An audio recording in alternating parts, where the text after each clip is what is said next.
بسم اللہ الرحمن الرحیم۔ مسجدوں میں کیسا انتظامات ہونے چاہیے؟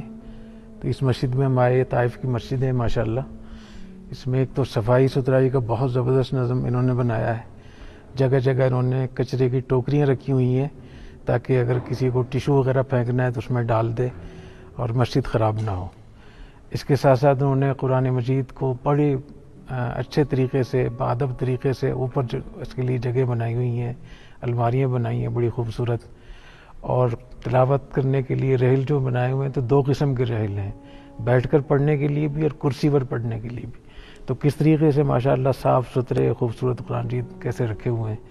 پھر عبادت کرنے کے لیے ایسا ماحول یہاں بنایا ہے ماشاءاللہ انہوں نے کہ اگر کوئی دیر تک عبادت کرنا چاہتا ہے تو یہ سب ٹیک لگانے کے لیے ٹیک لگا کر بھی پڑھ سکتا ہے، اور جن کو کمر کی تکلیف ہوتی ہے وہ بیٹھ کر بھی نماز پڑھ سکتے ہیں۔ تو باقاعدہ انہوں نے اس کا انتظام کیا ہوا ہے۔ اس طریقے سے سترے کا انتظام کیا ہوا ہے کہ لوگ اگر سامنے سے نہ گزریں، کوئی جماعت کرانا چاہے تو اس میں بھی آسانی ہو۔ پھر ہر 3 صفوں کے بعد انہوں نے خالی جگہ چھوڑی ہے تاکہ بیچ سے اگر کوئی گزرنا چاہے تو وہ گزر سکے، دائیں بائیں بھی خالی جگہ چھوڑی ہوئی ہے۔ باقی بہت زیادہ ماشاءاللہ نظافت کا طہارت کا پورا انتظام کیا ہوا ہے۔ تو اللہ کرے ہمارے پاکستان میں بھی حکومت کی سطح پہ انتظامات ہوں، حکومت کو وزراء کو اس کا اہتمام کرنا چاہیے کہ مسجدوں کو بہت بہتر طریقے سے کریں اور مسجدوں کو ایسا ماحول فراہم کریں کہ وہاں جانے کا دل چاہے اور وہاں عبادت کرنے کا دل چاہے۔